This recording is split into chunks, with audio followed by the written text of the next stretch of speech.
Pastor Gino Jennings didn't mince words at 62. What started this holy war between two of the most powerful black pastors in America? He boldly called out Bishop T.D. Jake in front of a crowded congregation and thousands of people watching online, accusing him of avoiding truth, avoiding public discourse, and, in Jennings's own scathing words, running like a coward. And why does Gino Jennings insist on a face-to-face meeting? This isn't just another argument from the pulpit. What's going to happen to you is a developing conflict between two of the most well-known spiritual authorities in contemporary Christianity. The First Church of our Lord Jesus Christ was founded by Pastor Gino Jennings and Bishop T.D. Jake. Jake Jakes is the well-known megajair pastor and Potter's House televangelist. We examine in detail what led to Gino Jennings's audacious public censure in this video. Was it a quarrel over theology? Was there a personal conflict? Or was it something far more significant? Something that deals with pride, power, and the black church's future? The precise moment Jennings called Jake out will be examined. The reason this moment is significant goes well beyond Sunday morning services, as does Jake's own response or lack thereof. Quotes, responses, and the astounding moments that have both churchgoers and skeptics talking will all be heard. Believe me, it goes deeper just when you think you've heard it all. Let's now examine each chapter in detail, beginning with Gino Jennings' first public appearance. We must first comprehend the reasons behind the years-long collision between these two influential pastors before delving into the startling moment when Gino Jennings faced T.D. Jake. Gino Jennings is well known for his uncompromising position on biblical truth and for his fiery sermons and straightforward doctrine. When it comes to criticizing what he sees as contemporary church compromises, he doesn't hold back. His ideas are firmly grounded in apostolic orthodoxy, and he has received both praise and criticism for exposing what he views as erroneous teachings. Conversely, Bishop T.D. Jakes is a well-known global figure whose impact goes well beyond the pulpit. He is renowned for his charismatic style, megachurch empire, and wide-ranging influence. Millions of people have found resonance in Jake's message, which cuts beyond denominational lines. One of the biggest megachurches in the U.S. is his church, the Potter's House, and his sermons frequently stress wealth, self-determination, and a comprehensive appreciation of God's grace. The true tension, however, starts at this point. Regarding the oneness of God versus the conventional Trinity concept, the two men are theologically diametrically opposed. Jakes has openly declared himself to be a oneness believer, rejecting the traditional Christian teaching of the Trinity. Despite being a strong supporter of oneness theory, Jennings too takes a far more strict view of it. He has long attacked people like Jake, saying that their reading of the Bible is diluted and deviates from authentic apostolic teaching. Believing that the bishop's teachings appealed too much to mainstream Christianity's goal for inclusion and wide appeal, Jennings has accused Jake of being compromised for years. It was bound to clash. Jennings is not afraid to point out what he believes to be doctrinal mistakes. And thanks to his enormous popularity, T.D. Jake keeps ecumenically bridging gaps and is sought after by people of all religious affiliations. However, things didn't openly escalate until recently. Tensions were seething beneath the surface of Gino Jennings and T.D. Jake's seemingly peaceful environment. Initially, it wasn't a dispute about ideology. No, it all started with a straightforward invitation that gave the two the opportunity to meet. Known for taking a strong and frequently contentious stand on a number of theological matters, Gino Jennings was asked by his supporters to publicly invite Bishop T. Jakes. It was an easy question. Why not convene these two spiritual giants for a debate, a discussion, or even simply a private discussion regarding their divergent opinions? An opportunity to demonstrate to the world that they could try to reconcile their religious disagreements, or at the very least clear the air. Ever the fiery preacher, Jennings seems receptive to the notion. His supporters were determined, and the media had started to notice the rumors of a possible encounter. This was more than simply an opportunity for Jennings and Jake to sit together for the sake of harmony. Jake's public persona as a unifier who shunned critical theological conversations was up for challenge. Jennings was a firm believer in having difficult conversations. Jake ought to be prepared to answer the questions directly if he was a man of truth, right? This is where things become fascinating though. Jake didn't answer. Bishop T.D. Jake remained silent whenever Jennings publicly issued the invitation. Many initially believed Jake was just too preoccupied with his obligations. He is a mega pastor with a worldwide ministry, after all. But Jake's persistent lack of involvement was what really stoked the debate. He didn't answer the invitation, and he didn't specifically address anything Jennings had said in public. This was more than a private dispute between two pastors. The public's perspective now determined this. This silence seemed like cowardice to Gino Jennings' supporters. Jake didn't even accept the offer, which Jennings took as a sign that he wasn't willing to defend the truth. A stark contrast to the reputation Jake had painstakingly cultivated over many years of service. Jake did not provide an explanation to the public. At that point, Jennings took off his gloves. Jaws dropped to the ground at that moment. In front of his congregation and hundreds of people watching online, Gino Jennings stepped to the pulpit to not only preach, but also to criticize Bishop T.D. Jakes after he had been silent for weeks. Jennings didn't keep his emotions to himself, and this time you could hear the rage and fury in his voice. His message was unambiguous. Quit fleeing like cowards. Jennings publicly chastised Jake in an ardent sermon, accusing him of avoiding the difficult discussions that could result in truth and evading accountability for his doctrinal position. This was no longer merely a religious dispute. It was now intimate. Jennings wasn't holding back when he questioned Jake's leadership integrity. "Let me tell you something," Jennings thundered. "Gino, why don't you just leave it alone? Why don't you let the man be?" A lot of people ask. You don't sit back and allow lies go unchecked if you truly care about the truth. You raise your voice, he went on, and I'm not here to play games. You have to confront the reality. I'm here to tell you that I will not stand by and watch someone with Bishop Jake's level of influence mislead others without speaking up. We need to stop worrying about what people will think when we speak the truth. The charge went beyond Jake's refusal to participate and instead focused on what Jennings saw as a more serious problem: powerful leaders' reluctance to defend their beliefs no matter the cost. In addition to being a direct challenge to Jake's credibility as a guy who had the guts to stand by his beliefs, Jennings' message was a shock to the Christian community. What's even more stunning is that Jennings did not merely criticize Jake in private. As he continued his sermon, Jennings' feelings seemed to intensify. He took this confrontation to his entire congregation, speaking directly to the masses, making sure that the world knew exactly what he thought about Jake's silence. The message wasn't just a call for accountability, it was a declaration of war. His church crowd, which was largely in favor of his audacious position, applauded him, but there were whispers about the seriousness of his remarks in the outside world. Was this merely a disagreement, or was Jennings accusing Jake of deliberately misguiding the masses? Jennings' challenge was more than just a personal one. The cry out from Gino Jennings had reached Bishop T.D. Jakes, and everyone was wondering, how would Jake respond? It was public and impossible to ignore. After weeks of waiting in quiet, the inevitable finally occurred. Would he take up the challenge and openly interact with Jennings, or would he keep ignoring the conflict and let his reputation do the talking? The stakes were tremendous, and everyone was watching. The church community was shocked by T.D. Jakes' unusual public speech, which he delivered just when the tension seemed to be reaching an untenable level. Here's the twist, though. Jake didn't fall for it right away. Instead of confronting Jennings in person as everyone had expected, Jakes responded with his lectures, which were more subdued but no less powerful. Jake's reaction was not to confront Jennings or have a straight conversation with him as was customary. He chose another path instead. Without officially mentioning Jennings, he addressed the accusations and criticisms in an oblique manner through his platform, sermons, and social media presence. Some people want to get involved in conflict, causing division and calling for public debates about what is really important, Jake stated in one lecture. This obviously composed and collected reaction was intended to convey a strong message to Jennings and everyone else in attendance. But let me remind you, God does not call us to be distracted by petty arguments. He calls us to love, to lead, and to unify, not to divide. Jake was sending a message that he would not be drawn into a public altercation between two people, that he would not resort to the kind of drama that Jennings appeared to like.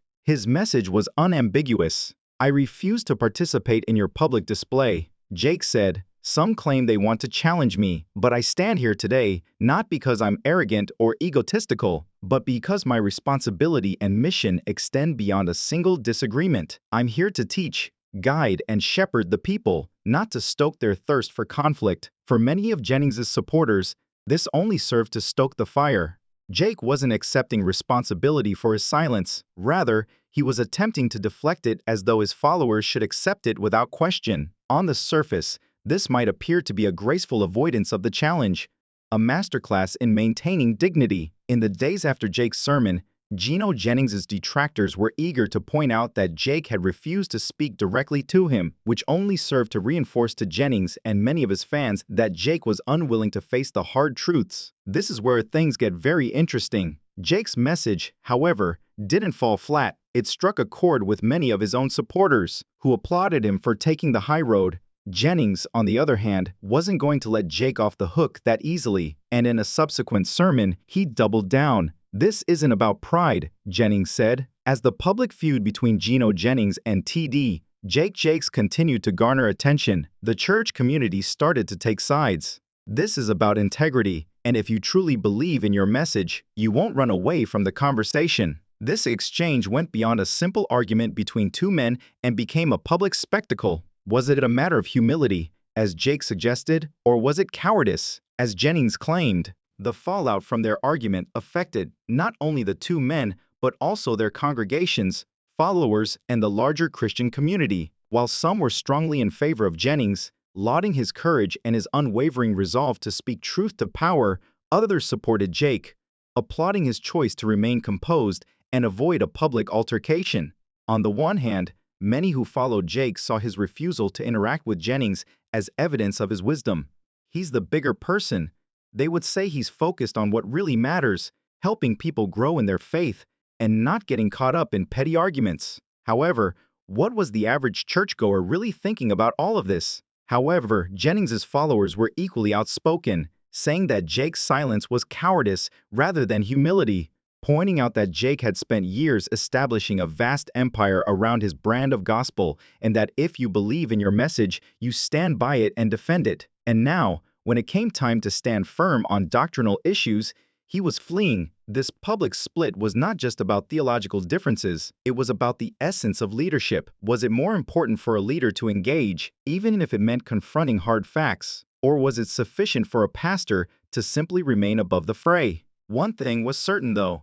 The controversy had made many churchgoers reevaluate their opinions of both men. In contrast, Jennings's supporters viewed Jake's willingness to challenge him as an indication of his authenticity, while others who had previously admired him for his charisma, wisdom, and popularity started to wonder if he was really the kind of leader they wanted to follow. Had he failed in his duty to confront the difficult issues? Was he more concerned with maintaining his image than with addressing the serious matters that Jennings had raised? "He's not afraid to stand alone if it means doing what's right," they said, admiring Jennings's courage to speak out against what he perceived as hypocrisy in the church. In a world where so many church leaders were more concerned with their own success and notoriety, they saw Jennings as the kind of straightforward preacher they had been longing for. However, the real question started to surface. Was this a theological disagreement, or had something else been revealed? Was it a fight for truth or a power struggle between two of the most powerful men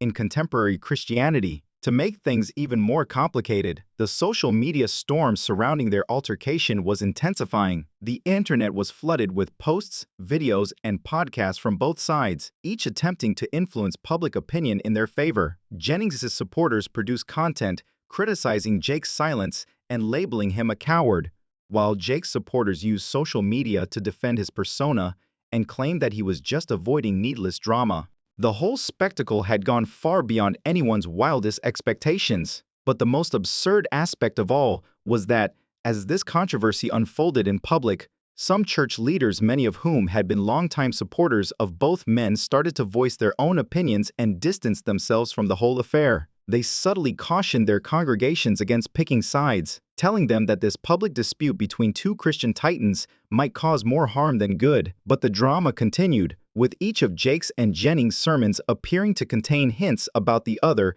with cryptic messages directed at their followers. As more people watched and waited to see what would happen next, their rivalry grew stronger.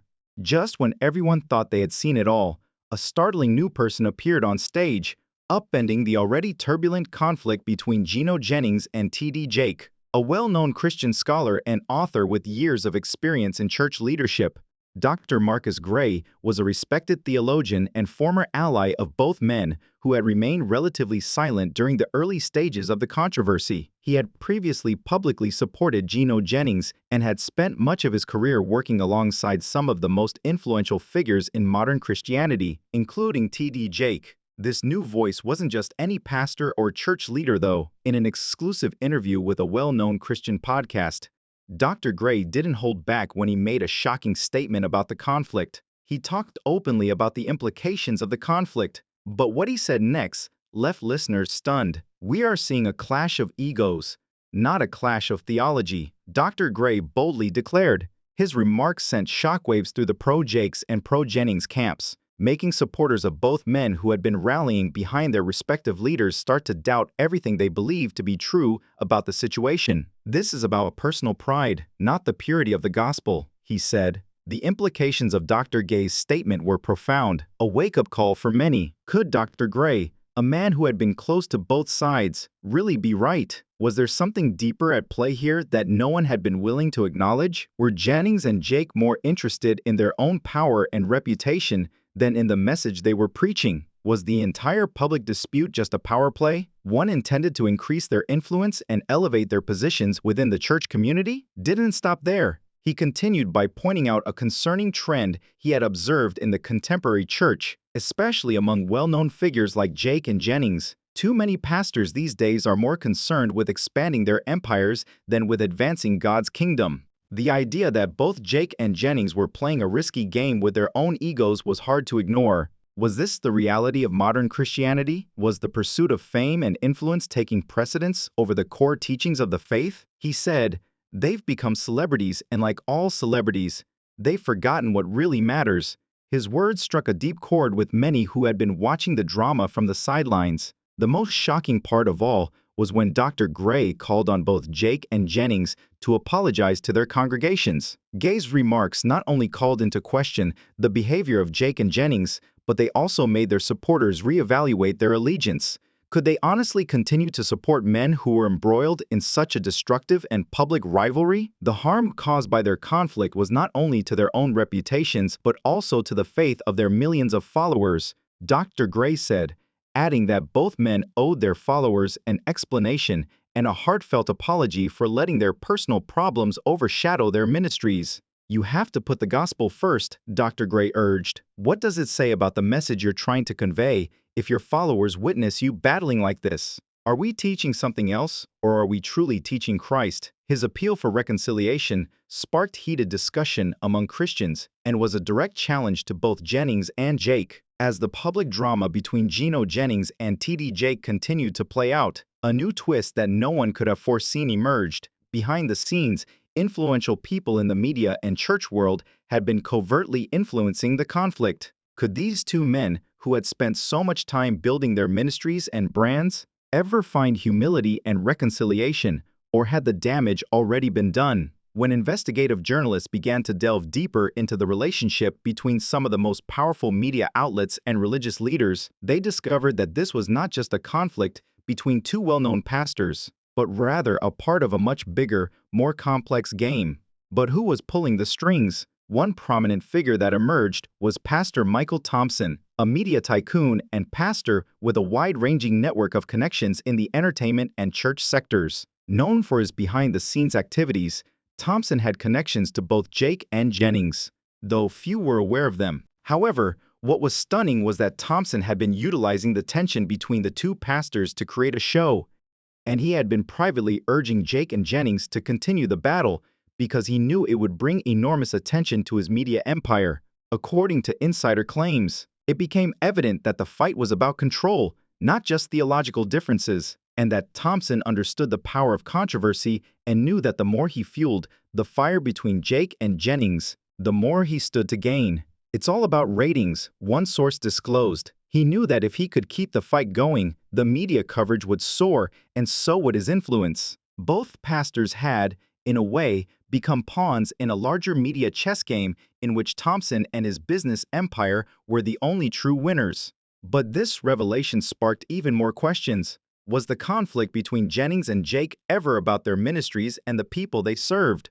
Or was it always about power, money, and media influence? Or were they simply taking part in a show that was intended to make money with their followers as the audience? The public's response to this new information was swift and intense. The shock was felt not only among their followers, but throughout the entire church community. Many supporters of both Jake and Jennings felt deceived. How could their pastors, whom they looked up to and trusted, have been involved in something so deceptive? Were these two men truly committed to sharing the gospel, or were they merely constructing their own empires at the expense of their congregations? Thompson's involvement was not the only thing that shocked people. For the first time, both Jennings and Jake were revealed as not just religious leaders, but as actors acting out their parts for the spotlight. And as the truth came to light, doubts about the sincerity of their ministries grew.